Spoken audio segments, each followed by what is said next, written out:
buenas tardes para todos. Nuevamente gracias a StepCo por la invitación, por la organización de semejante evento. Realmente en estos momentos tan complicados que estamos viendo a nivel global, poder participar de una mano para que la gente escuche algo diferente y probablemente también aproveche para agarrar algo más de conceptos en esto que todos somos unos apasionados. Es bienvenido. Tengo realmente gran aprecio por todo lo que es la gente que está trabajando en Colombia. Tengo muchos amigos. He dado una mano en algún momento a lo que es el Comité Olímpico colombiano, precisamente a lo que es la parte de rugby, y después con lo que es el trabajo en Catapult. También hemos tenido contacto con muchos clubes de fútbol. La charla esta que vamos a tener en los próximos minutos está principalmente orientada a mostrarles probablemente una determinada forma de pensar que está basada en un montón de información, tanto empírica como bibliográfica. Vamos a tratar de dividirla en tres partes, en lo que sería un por qué surge esta duda, de si estamos trabajando realmente bien en el proceso de desaceleración, o estamos dando mucha importancia solamente a una faceta. Y después el cómo sería una forma de abordar esta problemática, y después qué propuestas se pueden ya hacer para usar el próximo lunes en cuanto a buscar una solución. Acá brevemente está mi currículum, algo que comentó Paulina perfecto. Yo me gradué en la Universidad de La Plata, después hice la licenciatura en la Universidad de El Salvador. Estoy trabajando en rugby desde el año 99. Y bueno, tuve la suerte de trabajar en seleccionados, también en diferentes países, en lo que es la parte de coordinación y también en cancha, para después tener un paso relativamente corto en lo que es el fútbol profesional y trabajar para una empresa que se llama actualmente Exos, que ya no forma más parte del staff permanente. Sigo en contacto, pero no forma más parte del staff permanente. Y anteriormente se llamaba Atis Performance. Nosotros empezamos a tener contacto con ellos en el año 2005-2006, para después tener ya un contacto mucho más profundo en el año 2007. Y bueno, después de la trayectoria, meternos ya en algo un poco más tangible, como es el tema de monitoreo de GPS, y volver a trabajar a mi club para tratar de seguir despuntando el bici y seguir aplicando conceptos. Bien, esta es la estructura que yo les comentaba, un porqué y para qué debemos analizar el juego y sus diferentes componentes, cómo deberíamos analizarlo, y a partir de esto, qué podemos hacer para cumplir nuestros objetivos, o qué hacer el próximo lunes en cuanto a estas justificaciones.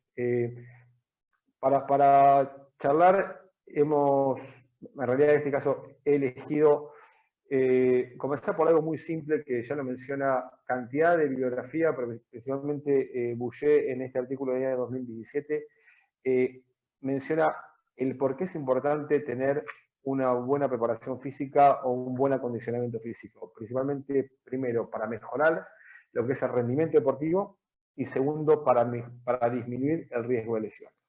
Esto íntimamente relacionado a lo que pasa en todo deporte. En todo deporte, desde que comenzamos a hacer la práctica, tenemos el objetivo de la mejora biológica continua del individuo, que sería esto de mejorar rendimiento, y después, por intermedio de esta mejora constante, tratar de que el jugador esté disponible para la mayor cantidad de sesiones y también para la mayor cantidad posible de partidos.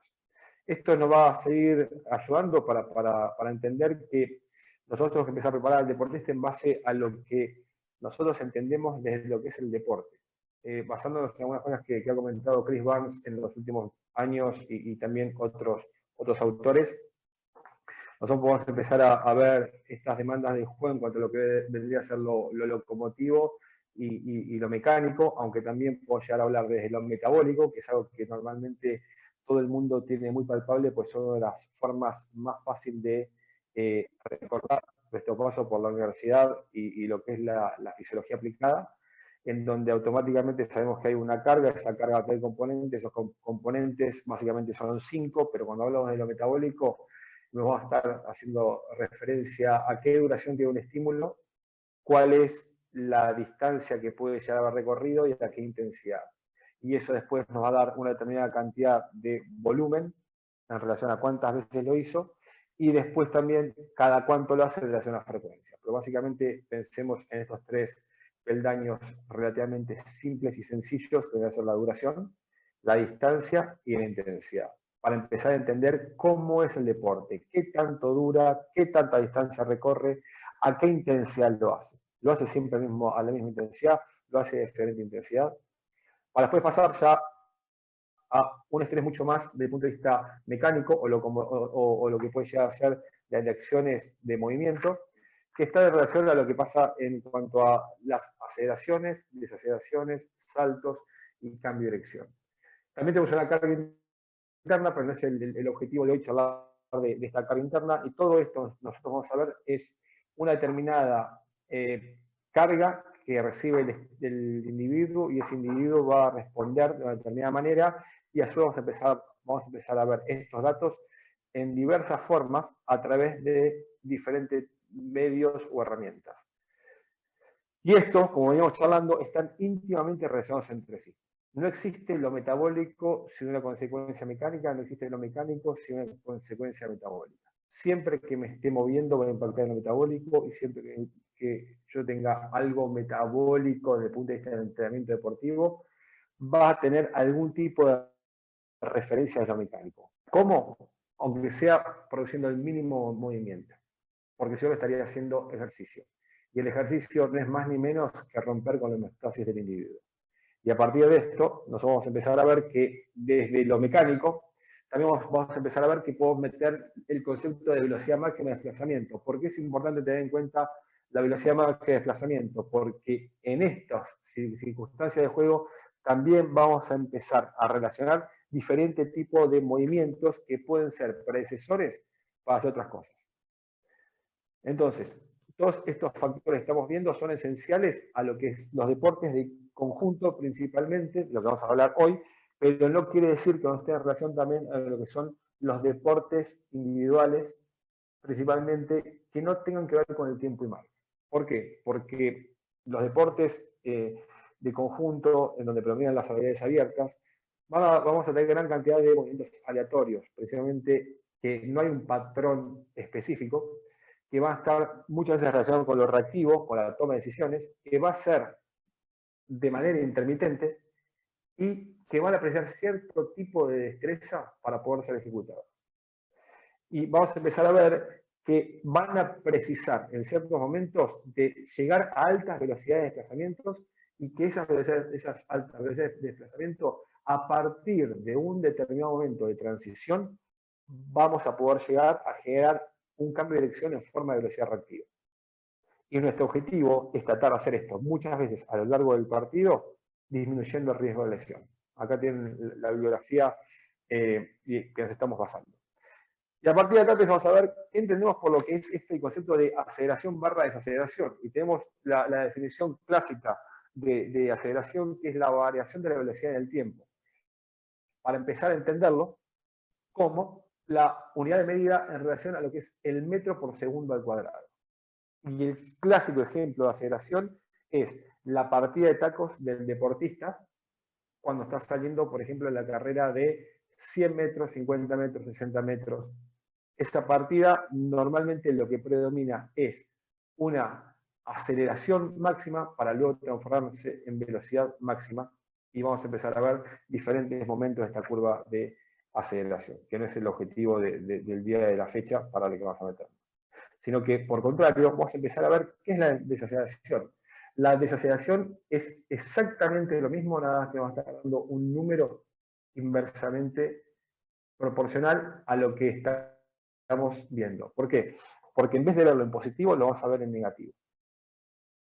Entonces, va a estar en relación a esta variación de la velocidad en el tiempo, pero en forma negativa. ¿Y qué vamos a empezar a ver? Y vamos a empezar de a poco a mostrar algunas cartas antes de seguir charlando. Vamos a empezar a ver que muchas veces estas desaceleraciones se producen a diferentes intensidades de desplazamiento. Y en base a estas diferentes intensidades de desplazamiento van a ser más o menos intensas, produciendo diferentes tipos de necesidades desde el punto de vista biológico. A partir de esto, ¿qué podemos empezar a hacer?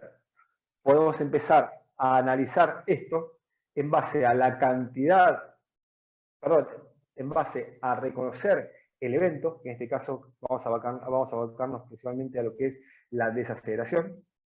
A partir de este evento, ver cuántas veces se produce en relación a lo que es la duración de un partido, o sea, la cantidad que hay en un evento, y a partir de esto, ver a qué intensidad se produce.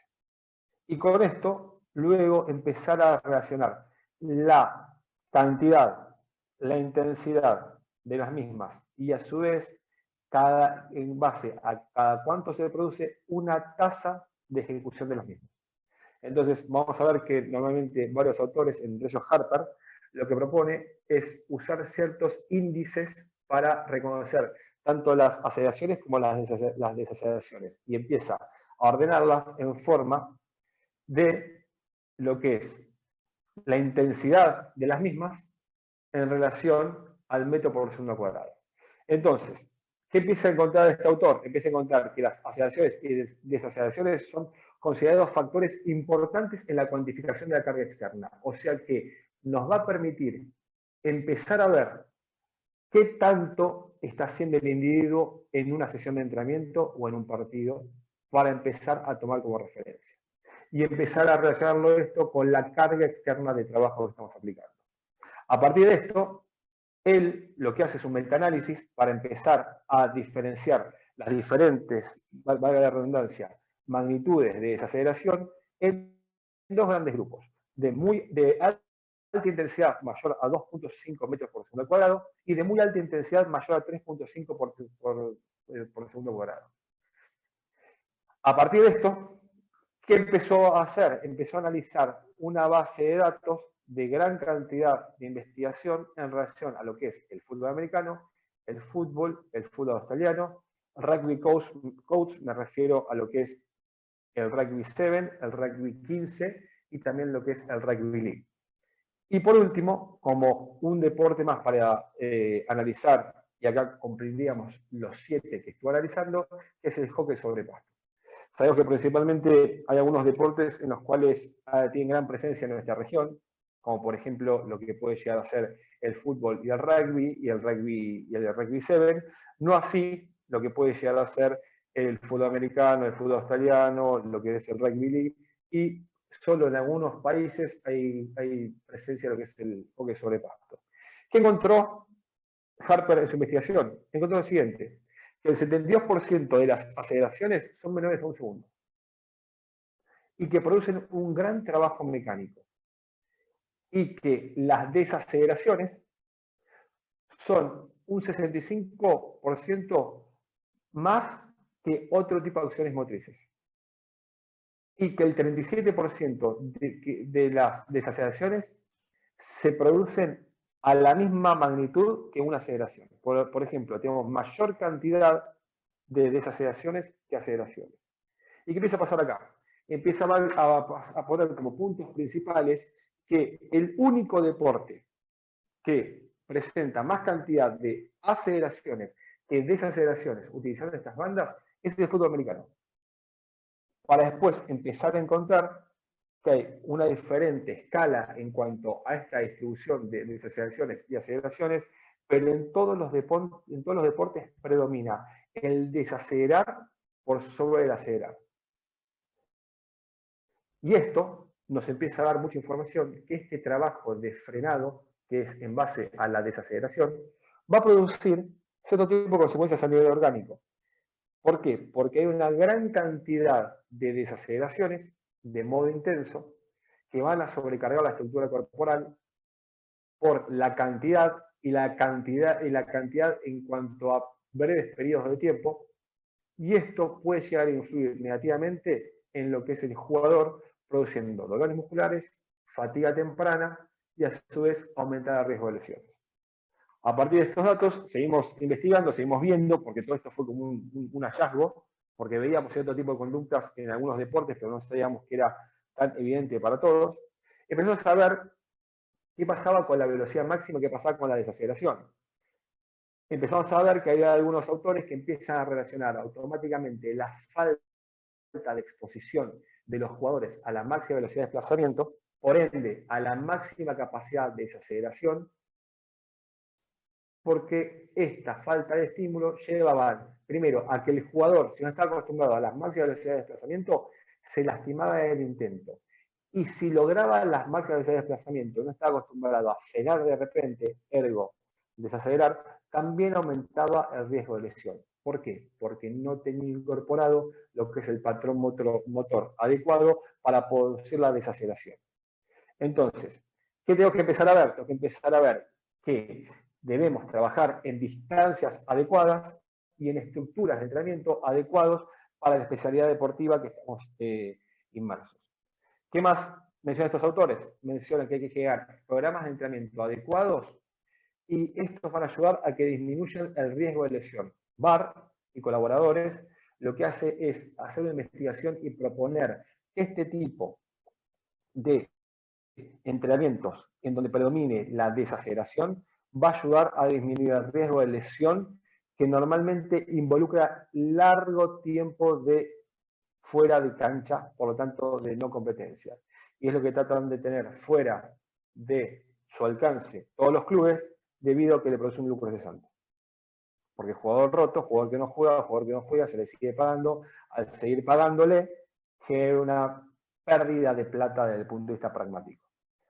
Y principalmente cuando pasa este tipo de lesiones que requieren gran cantidad de tiempo de recuperación, como por ejemplo lo que es el ligamento cruzado anterior o esguince graves del tobillo.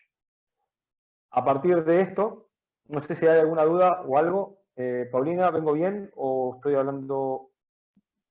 Vas bien, Alejandro. Las preguntas las estamos dejando para el final de las ponencias. Estamos aquí revisando los comentarios del live de YouTube y al final te digo entonces cuáles son las que escogemos. Perfecto, no era solo para chequear que estaba todo bien, porque hasta acá vendría a ser una introducción del porqué de esta temática. Y ahora empezaríamos con lo que es el cómo. ¿Se acuerdan que cuando arrancamos que por qué es importante entender esto como algo medular en nuestra estructura de entrenamiento? Y a partir de acá decimos, bueno, ¿cómo lo llevamos a cabo? ¿Qué es lo que tomamos como importante como esto? Primero lo que nosotros habitualmente tenemos es, al alcance de todo, es ver cómo pasa esto. Cuando vamos a cualquier entrenamiento, cualquier partido, vemos que el jugador desacelera. Y vamos a empezar a ver que hay bruscas desaceleraciones o hay desaceleraciones paulatinas. Y después vamos a empezar a tocar esta diferencia entre diferentes tipos de desaceleración. Hoy por hoy, la tecnología nos permite mensurar la cantidad, el momento que se produce, la tasa y el tipo de desaceleración, debido a que con la tecnología que hoy por hoy se utiliza en base al seguimiento por GPS, nos permite ubicar cualquiera de estas cosas. Hoy por hoy también nos permite, a partir de utilización del sistema de monitoreo por GPS, por ejemplo, utilizando los dispositivos Vector, integrando sus datos con la plataforma Vision, enlazar y encontrar automáticamente en qué momento y qué gesto alcanzó una determinada desaceleración. En esta imagen vamos a ver si logro activar el puntero. Sí. Vamos a ver que, por ejemplo, un jugador está haciendo una desaceleración y nos aparece en la imagen la magnitud de esta, una aceleración negativa de 6.05 metros por segundo cuadrado y que se produjo en una distancia de 11 metros. Por lo tanto, hoy por hoy, lo que es la tecnología wearable, o sea, todo lo que es la parte de dispositivos de GPS, nos van a permitir, a partir del sistema de traqueo del jugador, relacionado con el video, y no solamente ver lo cuantitativo, sino también empezar a ver lo cualitativo. Entonces, a partir de acá, ¿qué empezamos a ver? Porque no solamente se decía, bueno, sí, está la desaceleración. ¿Y ahora qué hago? Bueno, lo que empezamos a ver, en base a esta investigación, empezamos a ver, por ejemplo, qué acontece en el típico juego de espacios reducidos. Vamos a ver acá, a la izquierda, en la tabla 2, sacado del artículo de Paolo Gaudino, vamos a ver que a medida que se aumenta el tamaño y la cantidad de jugadores, aumenta los picos de velocidad de desplazamiento. No miremos el resto de los parámetros, con eso es el objetivo de hoy. Vamos a empezar a ver que aumenta desde el famoso 5 versus 5 en espacio reducido a lo que es a 20 km por hora, a un promedio de 23 km por hora, por lo tanto va más rápido a lo que es un 10 por 10 en cierto tipo de trabajo, pasando por una velocidad mucho mayor cuando tengo esfuerzos de espacios reducidos a una determinada tamaño o tasa de metros a recorrer. Y acá empezamos a ver que a mayor espacio, mayor capacidad para poder hacer máximas velocidades. ¿Qué vemos también? Que automáticamente en la misma tabla en cuanto a formato, pero mensurando los picos de desaceleración, los picos de estos se producen cuando empieza a aumentar el tamaño de las canchas. ¿Por qué? Porque al tener mayor capacidad para moverme, al tener mayor cantidad de espacio, voy a poder desplazarme a grandes velocidades y en base a lo volitivo o reactivo voy a empezar a tener que frenar, desacelerar, en forma mucho más brusca para poder responder a las necesidades que me va marcando el entorno. Entonces, aquí empezamos a ver que además de tener la posibilidad de ir a máximas velocidades para usarlo como una especie de vacuna y que sería acertado para poder preparar al jugador a que cuando está a altas intensidades pueda frenar, vamos a empezar a ver que también a altas intensidades se producen las máximas desaceleraciones. O sea, puede empezar a generar un continuo en cuanto a qué es lo que tengo que empezar a entrenar en diferentes formas. ¿Por qué? Porque se van a producir. Y se van a producir tanto en partido como también en lo que es en entrenamiento. En base a esto, vamos a tratar de empezar a relacionar por qué entendemos por desaceleración en el deporte. Ya metiéndonos en el concepto de esto pasa. Esto pasa normalmente cuando vengo muy rápido y tengo que frenar, voy a tener mayores desaceleraciones. Ahora tengo que empezar a decir, bueno, realmente, ¿qué es una desaceleración? Porque tengo una definición. ¿En qué me impacta? ¿Cómo lo tomo? ¿Qué puedo llegar a entender de esto para poder hacer mejor mi quehacer cotidiano y cumplir con los dos objetivos, que es aumentar el rendimiento deportivo y disminuir el riesgo de lesiones? Entonces, en base a lo que proponen Hewitt y Cronin, tengo que empezar a entender que el cuerpo es una cadena de ángulos. Y a partir de estos ángulos se van a expresar en lo que es las diferentes articulaciones y las diferentes palancas. Esto nos va a llevar a que tiene que tener una determinada capacidad de generar un determinado momento para poder estar preparado de frenar con todo el cuerpo al momento de tocar el piso. ¿Qué más es importante? Es fundamental en los deportes de conjunto el desarrollo de una mecánica efectiva en el tren inferior para poder absorber ese mecanismo de desaceleración. Y es clave la ayuda de los brazos para poder desacelerar, como también es clave en contrapartida la acción de postura, piernas, brazos para poder acelerar. Acá vemos también que es clave empezar a enseñarle al cuerpo que yo tengo que empezar a entender que a partir de esta preacción voy a generar un mecanismo de absorber ese impacto en el momento que estoy desacelerando.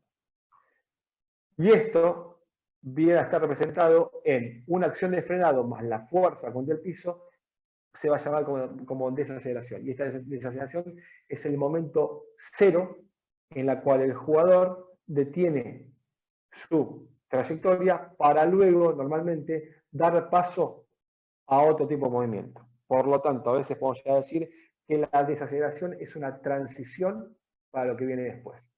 No es un producto final, sino es un producto intermedio para lo que viene después. Y el objetivo de la desaceleración es disminuir el momento de un cuerpo. ¿Esto qué viene a hacer? Viene a hacer que el impulso tiene que ser mayor al momento desde el punto de vista de la biomecánica. Y principalmente lo vemos reflejado cuando la persona va al gesto de la triple flexión, que viene a ser el típico gesto de lo que sería una media sentadilla, y a partir de esto voy a estar absorbiendo en forma excéntrica toda esta fuerza, generando buenos ángulos para poder generar de nuevo movimiento. Y esto debo tratar de empezar a trabajarlo en forma evolucionada y en forma paulatina para lo que es estímulos que se relacionen con el deporte madre. ¿Por qué? Porque también estamos muy acostumbrados a ver a que esta triple flexión, debido a que la persona no entiende cómo desacelerar, nunca le explicaron cómo desacelerar, empieza a hacerlo y pasa a ser cadera dominante en vez de triple flexión. Y esta cadera dominante lo que empieza a generar es una sobreestimulación de la cadera posterior del muslo, y sabemos que uno de los mecanismos lesivos más comunes, principalmente en los deportes de conjunto, es la sobreexigencia de los músculos isquiotibiales.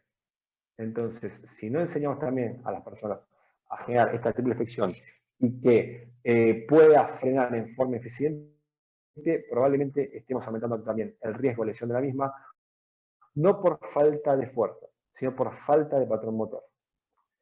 A partir de ahí empezamos a decir, bueno, de todo esto, ¿qué vemos? Vemos que, como señalaba Sueti en el 2017, las desaceleraciones representan ya el 18% de la distancia total deportiva. ¿Está bien? O sea que pasa muchas veces.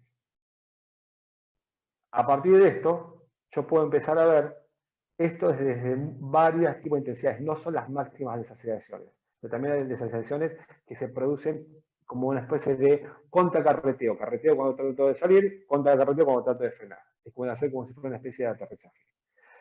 Acá tenemos el típico ejemplo de una tasa de aceleración por unidad de tiempo. Tenemos que se produciría un cuarto de aceleración por minuto. Por lo tanto, podemos llegar a decir que hace desaceleraciones mayores a 2.79 metros por segundo al cuadrado se producen una cada 4 minutos. Y 2.69 son desaceleraciones de bastante intensidad.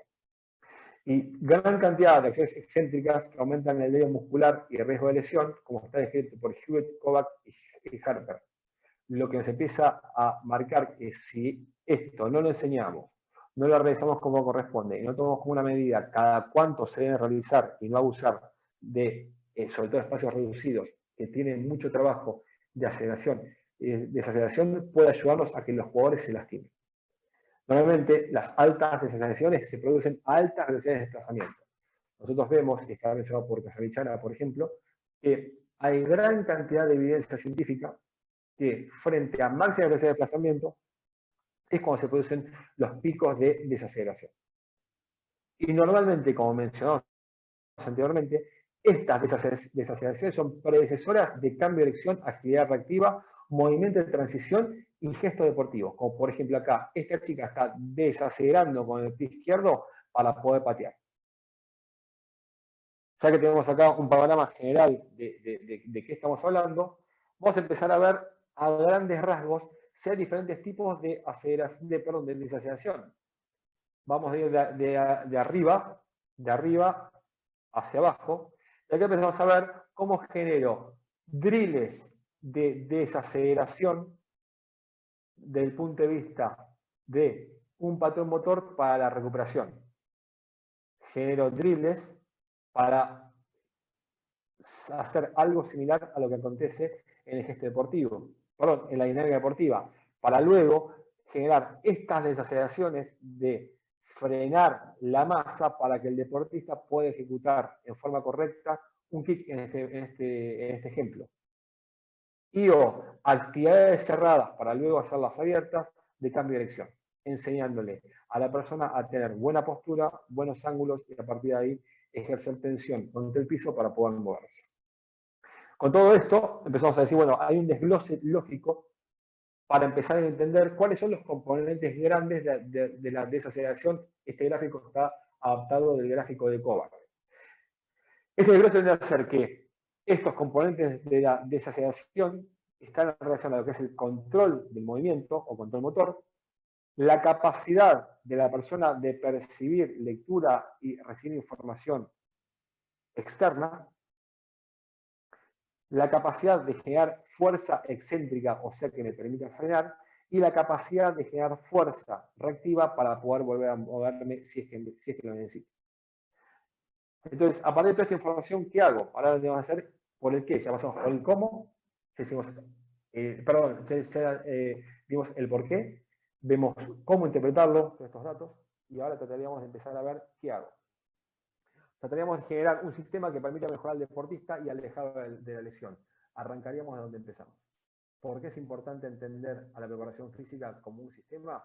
Por esto, porque tenemos que seguir cumpliendo los dos grandes objetivos de la preparación física, que no suman no más ni menos que mejorar al deportista y a su vez alejarlo de la lesión. Entonces, nosotros generamos este pequeño juego de letras, que no es más ni menos que empezar a ver cuál es el movimiento ideal, por eso la I, que requiere una persona para desacelerar. A partir de ahí, ver cuál es su movimiento real, o sea, de lo ideal que yo planteo, ver qué hace realmente la persona y a partir de ahí empiezo a buscar posibles correcciones que me ayuden a que la persona mejore la capacidad de movimiento, la intensidad, la tasa del mismo, para poder acercarse al ideal y alejarse de las lesiones. ¿Qué podemos empezar a hacer con esto? Podemos empezar a jugar desde ambientes cerrados a ambientes abiertos. Esto debe ser generar probablemente al principio ambientes fijos, sin mucha variación de ritmos, que no tenga muchas opciones en cuanto a movimiento y que no requiere objetos o elementos extras. Para de a poco pasar a ambientes dinámicos, variando los ritmos, con movimientos mucho más dinámicos y manipulando tipos de objetos y o rivales. Esto podría llegar a ser referenciado desde el punto de vista de la evolución desde lo simple a lo universal, pasando a lo simple desde lo que es algo totalmente planificado en cuanto a lo que es el movimiento y el espacio, algo en relación más a lo temporal, que debe ser planificar solamente lo que es el movimiento, o sea, qué tenés que hacer, pero sin decirle en qué lugar lo tenés que hacer. Solamente le voy a dar una información de qué tenés que hacer y cuando le aviso lo va a tener que hacer. Para luego pasar a lo contrario. No tengo la forma ideal para desacelerar, porque después también podemos entender la desaceleración en diferentes formas, como triple flexión o en postura de tijera, pero eso nos andaría por ahí también meternos mucho más en la parte práctica. Para empezar a decirle, bueno, tenés que hacer alguna de estas opciones o esta opción en este lugar.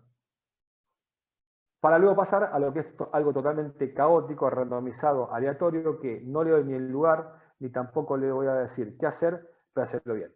Por lo tanto, voy a pasar de algo totalmente controlado a algo totalmente sin control.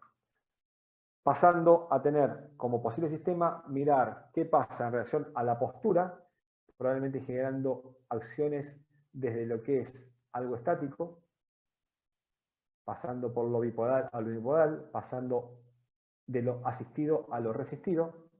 Luego a lo que es el patrón motriz, ya la persona moviéndose desde lento a rápido, con o sin carga, perdón, sin o con carga. Puedo trabajar también no solamente trineos, sino también elásticos. En el lugar avanzando, generando multidirección y hacerlo precisamente de cerrado a abierto. Y para luego tratar de llegar a gestos de potencia mucho más parecidos a lo que pasa en el deporte. Como por ejemplo, usar saltos, desplazamientos, con contramovimiento, sin contramovimiento, pasar desde ambientes más cerrados a abiertos, llegar a las carreras y precisamente acá vamos a trabajar con lo que es elásticos asistidos o resistidos. Y acá está una posible progresión que va a ir desde lo que es este vértice inferior a un vértice superior. Que esto sería algo totalmente controlado, donde yo voy a tratar de hacer caídas verticales para llegar a una triple flexión en forma bipodal, para luego hacer exactamente lo mismo pero unipodal, luego hacerlo frenando lo que es la masa, o sea, ya empezar a trabajar el componente desacelerativo, el componente más excéntrico pero con un momento que ya tiene la persona debido a que se está moviendo para adelante, para luego pasar a lo unipodal, para luego pasar a lo bipodal, pero desde lo multidireccional y luego lo multidireccional unipodal, que es más parecido a lo que pasa en el cambio de dirección. Después de esto ya empiezo a hacerlo, pero ya producto de un salto vertical. Ya empiezo a caer de un lugar para trabajar lo bipodal. Caigo de un lugar para tener un control unipodal. ¿Por qué? Porque no siempre voy a llegar a la triple flexión. Puedo llegar a la triple flexión, pero en disociación de miembros. Por lo tanto, un pie va a estar más adelante y otro va a estar más por detrás. Para luego llegar a estos saltos multidireccionales unipodales, bastante parecido a lo que sería el cambio de dirección. Y luego ya llegar a lo que es el correr y decirle que tiene que desacelerar una determinada marca, lo que sería el clásico concepto de cambio de dirección. Pero acá, a diferencia del cambio de dirección, sería llegar a la velocidad cero en el momento que llega a una marca, para después llegar y tener que desacelerar en una determinada zona o señal. ¿Está bien? Y como posible progresión, avanzando de lo que está un ambiente totalmente controlado a un ambiente totalmente caótico, podríamos llegar a decir como posible sistema de trabajo, pasar desde lo que vendría a ser las caídas, al correr, acelerar, sprintar, generar multidirección más cerrado a abierto, para luego meterme en el juego caótico, donde va a estar la persona con una seguidilla de estímulos para poder entender de cómo puede generar una forma eficiente de desaceleración. Como para ir cerrando de a poco, la recomendación es tratar de tener una preparación planeada que prevenga una pobre performance. Y esto nos va a llevar a que nosotros tengamos algunas conclusiones como para llevarnos hoy en base a la charla que estuvimos preparando. Es comprender las ciencias básicas para poder relacionarlo con el quehacer deportivo que estamos realmente inmersos casi todos. Entender estas demandas deportivas, qué pasa en el deporte. Tener acceso a tecnología que nos permita mensurar, que tecnología que nos permita mensurar al margen de poder contar con dispositivos GPS. También podemos utilizar, por ejemplo, al principio, análisis de video, que es una herramienta que nos va a dar mucha información. Y si tenemos tiempo, Paulina, me gustaría mostrar algunos ejemplos de desaceleración en video, para después que esto nos dé información de generar un sistema que nos permita analizar los métodos de entrenamiento, progresiones y cómo lo utilizo. Acá les dejo la dirección de mail. No sé si tengo tiempo para mostrar unos videos, Paulina. Alejo, tienes entonces el tiempo que tenemos ahora es para resolver preguntas y si quieres entonces nos muestras uno de los videos. ¿Cuánto dura? Dale. No, es corto. Es corto. Dale que tenemos tiempo. El objetivo de esto es por ahí, esto que hablábamos de lo volitivo. Fíjense, seguramente el video se va a ver un poco más lento de lo normal. Acá fíjense, el jugador, voy a buscar, ustedes ven ahí lo que es la flecha mía. Paulina, ¿vos la ves? Sí, ahí se ve. Estoy señalando un jugador de blanco. Van a ver lo que es una desaceleración volitiva. Voy y desacelero. Automáticamente yo puedo tener ahí una cuantificación de cuál fue la desaceleración volitiva. Pero también puedo empezar a ver qué pasa. Fíjense, mismo jugador, ya esto no es volitivo. Me detienen, pero también me genera una desaceleración. ¿Qué más puedo llegar a ver hoy por hoy en lo que es la parte de análisis de video? Puedo empezar a ver lo que es una determinada desaceleración. Vamos a buscar algún jugador que nos permita dar un ejemplo.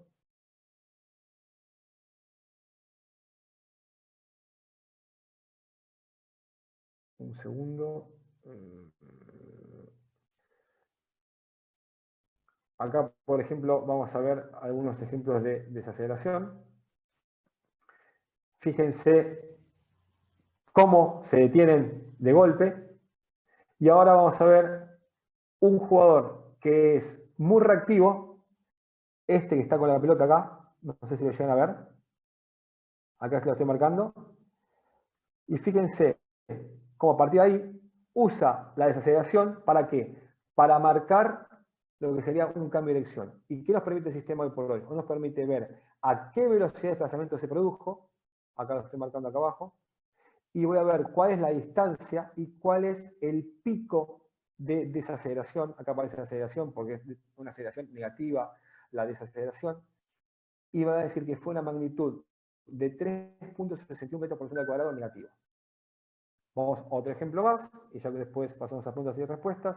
Vamos a ver, por ejemplo, la otra desaceleración que viene. Antes que nada, voy a mostrar el jugador es este.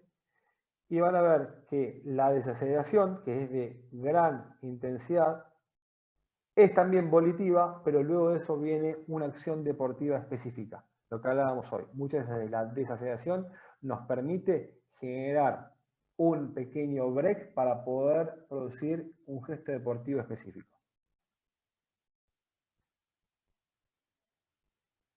Dejo de compartir.